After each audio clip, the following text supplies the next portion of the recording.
This video is dedicated to support, how to trace problem, and to help you in finding solutions. In case you need to report us a problem, it will also help you to help us. We will cover different topics: the LEDs, the working modes, monitor 32, RTU identification, GSM, alarms and data logging, diagnostics, Modbus communication, and Webform 2. In this video, I use the application as built from previous videos. In case you are used to TBox already, you will have no issues to follow this video. If you are new with TBox, I advise you to follow previous video first. Let's first take a look to the LEDs of the TBox MS. On the CPU, we have a LED on, which indicates that the CPU is powered. It can be either through V-in, which is here, which allows to power the CPU directly, or it is powered through a power supply, and on the power supply we can see that the main is on. On each module we have two LEDs, CS error, CS error, CS error. CS means card selected, and it means that the card has been properly configured and declared in the CPU, and the CPU can access those cards properly.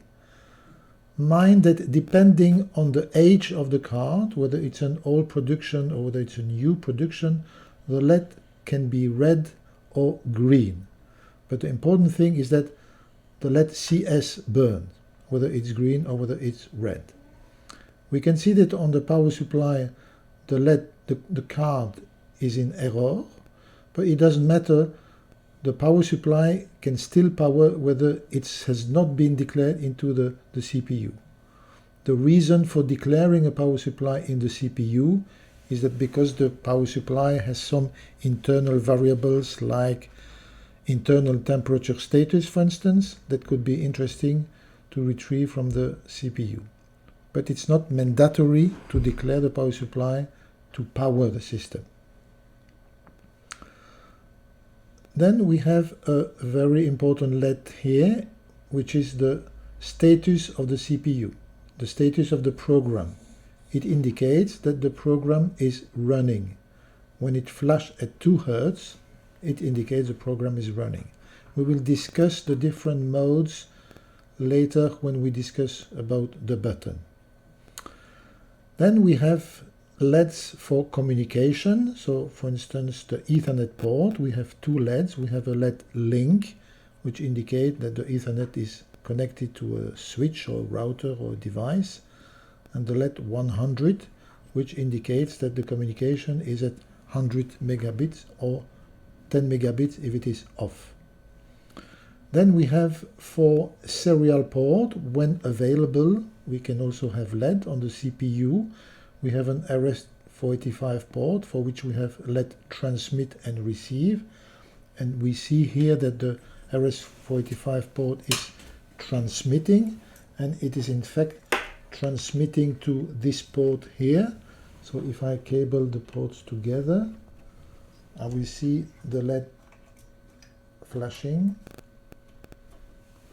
transmit and receive. So we can see that those 2 communication ports are communicating properly. So in case of problem, it's very important to see whether you have LEDs indicating whether it is transmitting, whether it is receiving, whether it is transmitting back. It can help you to determine where the problem is. Regarding the GSM, we have 3 LEDs, network, online, transmit, receive. The network LED at the moment is not handled. There is a firmware issue, so nothing to do with the hardware. It needs to be adapted to indicate the activity of the network. It should flash once each 5 seconds to indicate it's connected to the network. It doesn't burn, but it is effectively connected. The online LED indicates you that the GSM is connected and receive an IP address, and the transmit receive indicates communication through IP. And if I activate the communication to the TBox, I will see my LED transmit receive is flashing. On the CPU we have two additional LEDs. User, we will see later on, it allows you to burn the LED red or green or orange according to any activity in your process. So you will handle yourself this LED. And the error is indicating an error. For instance, you have declared an alarm on an SD card and there is no SD card on the system. Let's take a look now to the LT2. So I will power the LT2. So the LT2 has a PGM LED equivalent to the one on the MS CPU. Its color indicates the sequence in the starting of the system. We will also discuss that later on. And when the system runs properly, it flashes also at 2 Hz. On the GSM, there are two LEDs, on, which is equivalent to online, and transmit receive. So when the GSM is trying to connecting, but at the moment I have no antenna, no SIM card, when it is in the phase of connecting, it will flash at different frequency, and when it is connected, it will be on permanently, and when it is communicating, the transmit receive will burn also. No other LEDs except the Ethernet. So the Ethernet will also have the equivalent link N100, but no other LEDs for serial port or for IOs. Let's take a look to the LEDs together with TwinSoft. So first I have declared the power supply into my list of cards. So it's here. So we can, I've sent the program already, so we can see that the card is now properly detected, and it can be useful, for instance, to detect the temperature inside the power module. So we have two thresholds, 70 degrees and 85 degrees, knowing that 85 degrees inside correspond to more or less 70 ambient, which is the maximum allowed for TBox. Another LED we can see now is the LED error. It is in fact because I have declared an alarm recipient SD, so to send data to an SD card, but if I look into the identification, I see that there is no SD card. Okay, so this LED indicates an error, and this is a typical error, having no SD card in TBox. By the way, if the same situation happens with an LT2, you have declared a recipient and there is no SD card, the LED PGM will burn red permanently. This can be quite confusing because when you see no flashing, you have the impression that your program doesn't run. No, it just means you have forgotten the SD card. And then I mentioned the LED USR. The LED USR can be customized according to your program. So in the CPU digital output, there are two outputs, LED red and LED green, that you can drive according to your process. So I have declared those output as tags. So if I activate the tags, this will activate the LED. So I can just toggle by pressing plus or minus. So if I switch on the red, you see, I switch on the red, I switch on the green, and if I switch on both, red and green, it will be orange. So you can activate those output as you want according to your process. To end up with LEDs, this LED here next to the USB port, it indicates when a USB stick has been inserted. So I insert the USB stick and the LED turns on. It informs me that the USB stick has been inserted through a digital system variable number 53, which indicate me that the USB stick has been inserted. by resetting this variable F40, I can demount the USB stick and remove it. So this could be used for sending alarm to a USB stick. You insert a USB stick. When the USB stick is detected, you send the data to the USB stick, and then you demount it when the alarm is finished. Let's take a look to the toggle switch in the middle of the CPU. So we have two positions. On the left side we have a stop position, and on the right side we have a reset position. So let's try a reset. So I do a single press. So it's equivalent to cycling power. So the TBox will restart. All the card will be initialized. The communication will be stopped. And the TBox will restart from U-boot. Then Linux will start. Then the operating system will start. And at the end, the application will start. Now the application is restarting. And we can see with the LED flashing at 2 Hz that the program has properly started. Now it can happen that we cannot communicate to TBox. It could be because we don't know what is the current IP settings of TBox. The firewall has been set and it is blocking access to the TBox, or we don't know the station address of TBox. So in such a case we can set TBox to a known configuration. That's what we call the global reset. To carry on the global reset, so we will press to the reset position, but we will maintain during 3 green flash. So I press and I maintain during 1, 2, 3, and I release the button. Then the same as after the reset, so the TBox restart from U-boot, then Linux, then the operating system, and at the end it will start an application, but it will start a factory application, so not the one you have programmed yourself, and this is indicated by a LED flashing at 0.5 Hz. In such a situation, TBox is in a known configuration, and we can communicate through PC setup to the default IP, and we will communicate to TBox, and if we do an identification, we can see that effectively the program is stopped and the OS is running. If you want to see what are the different states of TBox doing a global reset, so in the document that comes with the videos, you have a table which shows you all the different working modes. So program stopped. So this is the global reset. So we have the serial at 9600 baud, Ethernet in 192.168.199, USB available, GSM not available, protocol only Modbus, and firewall stopped, and the LED flashing at 0.5 Hz. On the same way, we can stop the operating system, and we can even stop Linux and having only U-boot running.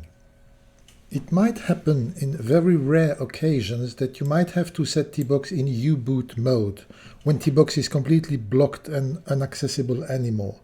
For instance, because it has been power cycled during a program upload, or because there is a combination of add-ons program that has blocked the TBox, or it could be also because there is a bug in the firmware. For such case, we provide a tool called Monitor32, and this tool allows you to completely reinitialize the TBox like if it was coming out of the factory. This tool is available on our help desk. It requires both RS-232 and Ethernet cabling, and it embeds a TFTP server. You would find the cabling required in the document coming with Monitor32.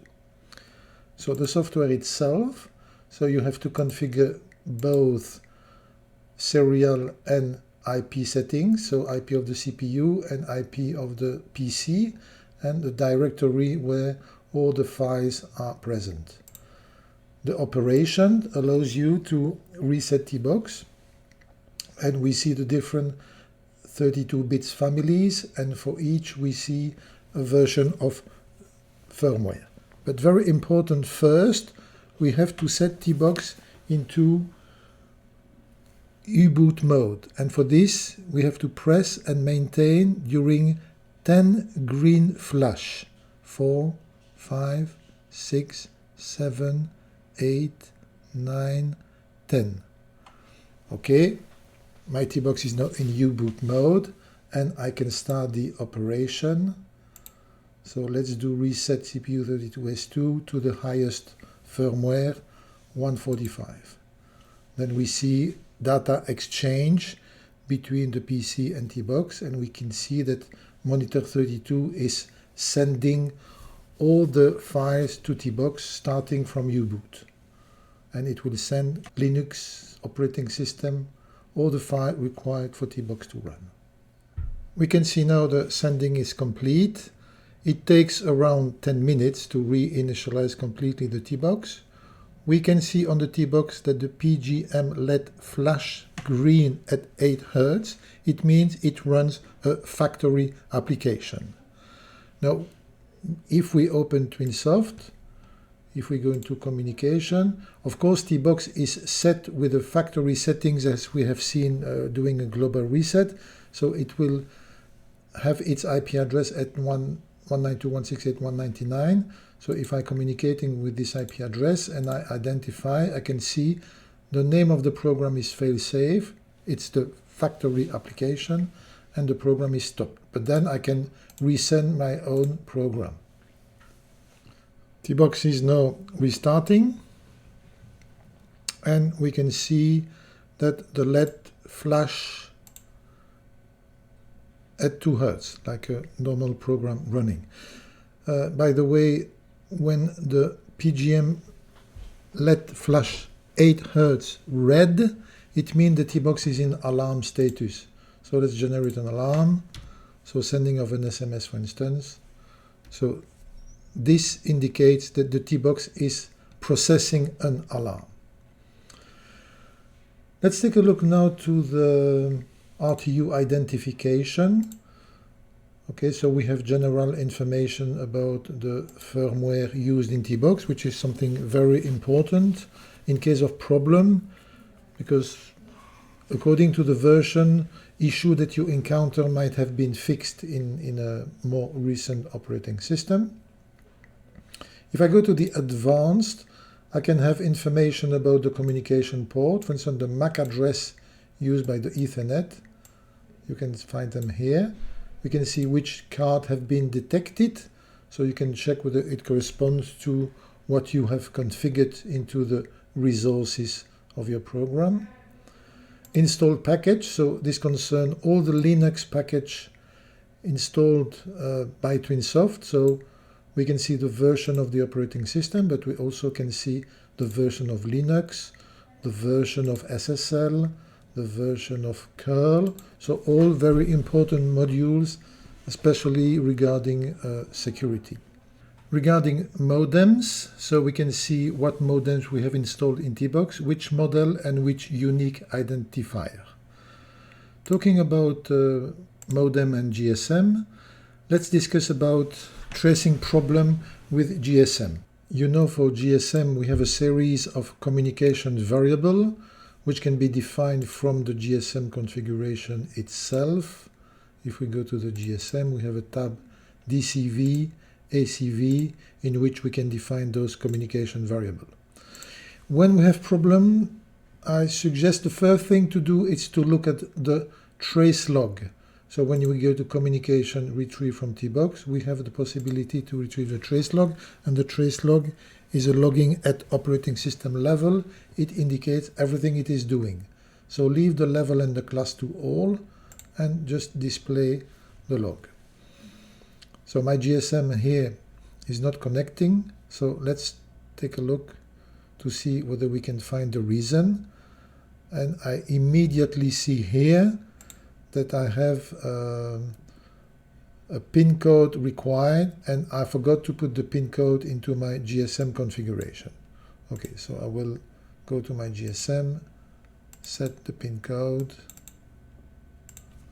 which is 4 times 0, and send the program again. It's not always as simple.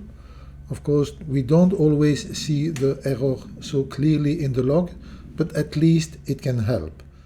TBox has restarted. We can see from the online LED that it seems like the GSM is connected. So let's take a look to the communication variable. Effectively, we see an IP address. The online LED means that we have received an IP address. It can happen that we don't receive an IP address, and most of the time this is because the APN is wrong.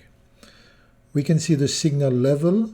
Mind that the signal level indicates with the new generation of GSM 4G a level between 0 and 5. If you are using a GSM 3G or 2G, the level will be indicate between 0 and 31. So a level of 2 is an average level. The modem state, the modem goes into different states before it reaches the IP address. 7 means the modem is idle connected. And all the different possible modem state can be accessed from the help. And in the help you go to how to debug modem connection, and you have all the possible modem states the modem can go through, and it's important to take a look at it in case of problem so you can see where the modem is blocked. The network, so it indicates whether it is connected to 2G, 3G or 4G, and 2 means 4G, 1 means 3G, 0 means GPRS or Edge. The byte count, it's all the traffic incoming and outgoing from the GSM, and you can see that even if there is no communication to the GSM, well, we still see the byte count going on. It's because you have robots that are trying to connect to the IP address, and then TBox receives a lot of communication. That's the reason why a firewall is very important to prevent access from robots. The link 1 indicates the GSM is connected. And the GSM network here 4G is just because I've done a little bit of basic to convert this 2 into 4G text. This is to be used in the web form too. The hook link indicates the GSM is connected, but it can also be used to reset the GSM.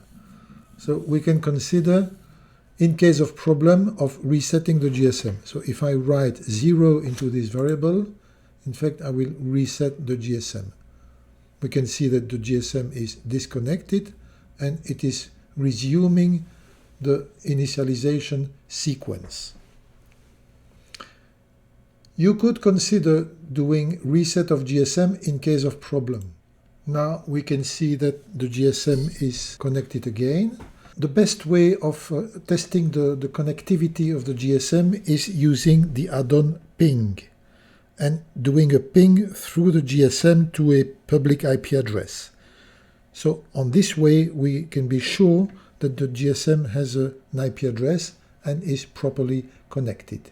In case the ping would not work, let's say after 2 or 3 tries, then we could consider resetting the GSM to reinitialize the connection. The ping add-on is discussed in another video. As far as alarms are concerned, remember that you have the possibility from TwinSoft to retrieve the alarm list so that you can see what is the alarm activity in TBox. So imagine that you generate an SMS and the SMS doesn't go out. So let's generate an SMS. So I have activated an SMS. I can see that the TBox is in alarm. So the SMS has gone out very fast. You see it's already done already. So, well, I can check in my alarm list. Has the alarm gone out? Is the alarm acknowledged? Which recipient has received the alarm? In case of issue, you can also go to the trace log.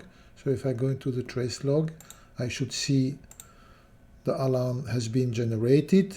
So I should see into my log send alarm somewhere here, send alarm. So this is when the alarm is generated. In my case, it's an SMS, so it will use the class pager to connect to the SMS center and send the SMS. Here again, you can see whether there is a problem. You could see here the reason of the problem. So very important. First, look whether the alarm has been properly generated, and look in the log the details in case of issues. As we are here, the same for data logging, so chronologies or sampling table.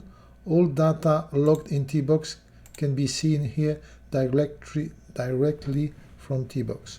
So in case you don't receive data in a report, for instance, well, first check at the source whether the data is available or not. And you can do that for sampling table and for chronologies when there are some data. Here I have no chronologies.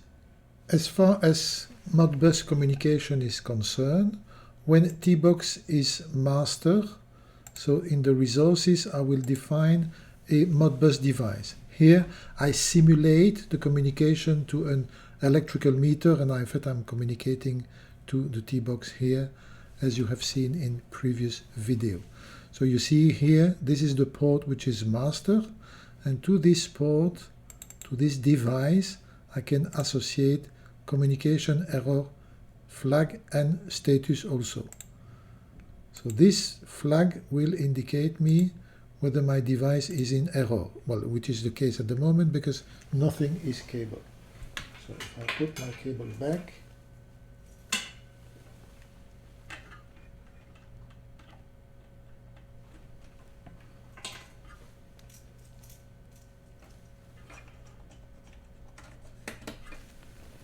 the error is gone and we can see the communication works properly. So try as much as possible to define those flags which will help you in your program to detect errors. When you have several devices, think at defining different trigger and error for each device so that you can test each device individually by deactivating the trigger and checking the corresponding error. Diagnostics. We have seen that through TwinSoft we can access tracelog, but TBox contains many more diagnostics that are accessible through a browser by typing IP address of the TBox API diag, like diagnostic. To access the diagnostic, when the TBox is protected in HTTP, it requires that you log as engineer. So the log for engineer in my case is engineer, and I am now connected to TBox and I see a list of logs. The log viewer corresponds to what we see in TwinSoft with the trace log. So it's exactly the same. We can display the modem's initialization, the modem's communication, the sending of alarms, and so on. When there is a problem in TBox and the TBox would generate a watchdog, we will maintain the log just before it generated the watchdog so that we can trace what problem caused the watchdog. This will be available here, but as there has been no watchdog since my TBox has started, there is nothing to show. dmessage is a log at Linux level. It displays mostly hardware information, loading of drivers for the card, for the USB devices, and so on. Here again, in case there has been a watchdog, we will have the Linux level before the watchdog that will be locked. What is interesting also, maybe the netstat. The netstat will show you all the connection, all the IP connection to TBox. In case you have IP connectivity issues, you can see who is connected with which port. So we can see here local address, this concerns TBox. We can see which TCP port is used for the connection, and when we can see the foreign address who is connected to TBox and what is the status of the socket of the connection. VPN, I have configured a VPN connection to T-Connect, so I can see the log dedicated to VPN. So you might have issues with certificates, for instance, with the validity of the certificates or the reliability of the certificate. So this could be indicated into this log. Syslog, it will display all the log attempt to TBox. We can see the last line concern the log that we've just done to display the diagnostics.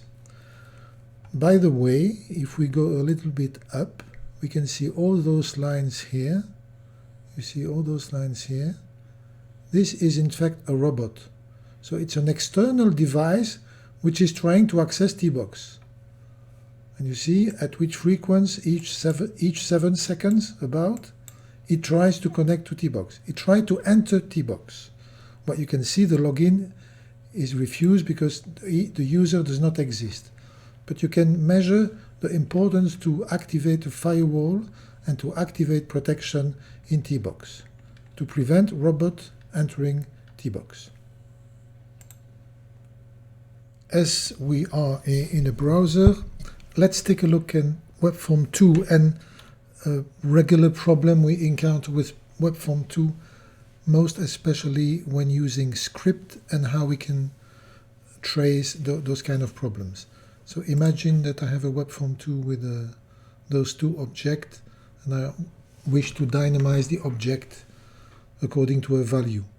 So according to the value, the background will change color, and this one, according to a status, the color will change from red to green. So let's take a look to the result. So in the browser, I just type the name of my page, and I have this information. And when I do Ctrl F5 to reload the page, nothing happens. So the first trick is to, instead of displaying the HTML, it is to display the XHTML, because the HTML, in fact, it will just call this XHTML page, which contains all the code and all the script.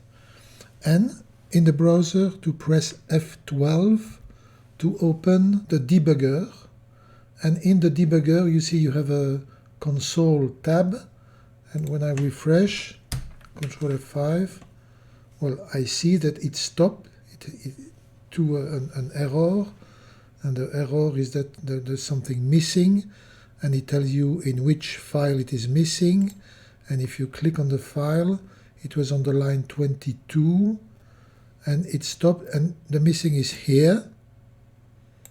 There is a switch, and there is something missing in the switch. Ah, a switch. It tells me something in my page. So if I go to my web form, I have done a script with switch. I open the script, and I see already that the script editor indicates me an error, and in fact there is a typo in my switch.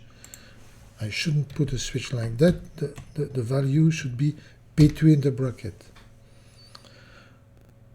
By the way, when editing a script, you can test the script. It's not tested when you type it, but you have a menu, edit, check syntax, and it will check whether there is an error. There is no more error here.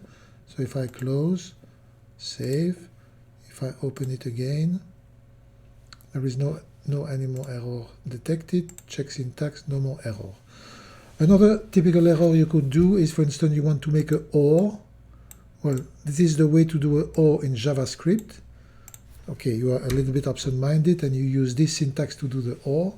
If I check syntax, it will tell me there is an error. This line is wrong. Okay, so this is one way of detecting an error, and one possible error, it's a syntax error. Another error that can happen is related to this object here. So let's see, let's save this, and let's send this to TBox to at least check that now it is working properly. TBox is now restarting. So if I go into my browser and I refresh now the page will be displayed properly, and you see I don't have any more error. So I can close this F12, and now if I move my slider here, I see my background is changing colors according to the value. And the object next, the toggle one, when I toggle, it changed color perfectly well. Now imagine that I say, oh, I don't want such an object, I just want to delete one of the lines because it's not exactly what I want. So I go into my editor, I select the line I want to delete, and I say, okay, this is the object I want to display. I save and I send. TBox has started, so let's take a look to now our HTML page. Control F5 to refresh, because I need to refresh my page. Okay, I see the object as I want, and when I press toggle, well, it changed once, and then, well, it doesn't change anymore. Is this one working? No, and this one works not neither, so there is something that seems blocked in the script. So I press F12 again. I will just refresh again, and I press toggle, and when I press toggle, I see here that there is an event and it says line fine is not defined. Line 5, it tells me something. Maybe it's the line I've just deleted before. Yes, and there is script for my line 5. When I go to my toggle, when I edit the script, well, I see that I had edit script on the lines, and you can see that the line 5 is black because the object does not exist anymore. I have deleted the object. So when you delete object, make sure that you remove script that might be associated to it. That's it for our last topic about Webform 2. And before we end, I would like to point some basic rule about tracing problem. So when you have problems, check the version you use. So the version of TwinSoft, the version of operating system. If you are using add-ons, check the version of the add-ons. Check on the website whether there are more recent versions. When you have issues, try to simplify. Try to simulate with a simple program. You might find a problem yourself. When there is a problem, check when this problem happens. Is this a new problem? Is this since you updated the application? Is it since you update the firmware? Did something change in the environment? Check the cabling, check the earth connection, which is very important for TBox. If you have changed SIM card, if the APN has changed, if there is a new SIM account, if it's a new SIM provider. Check the atmospheric environment. Something has changed. Is it cold or warm or humidity? Or maybe there has been lightnings to the antenna of the GSM. And finally, is there new equipment installed next to TBox? I hope that this video has helped you to better understand TBox and will allow you to go deeper in TBox. Thank you for using TBox.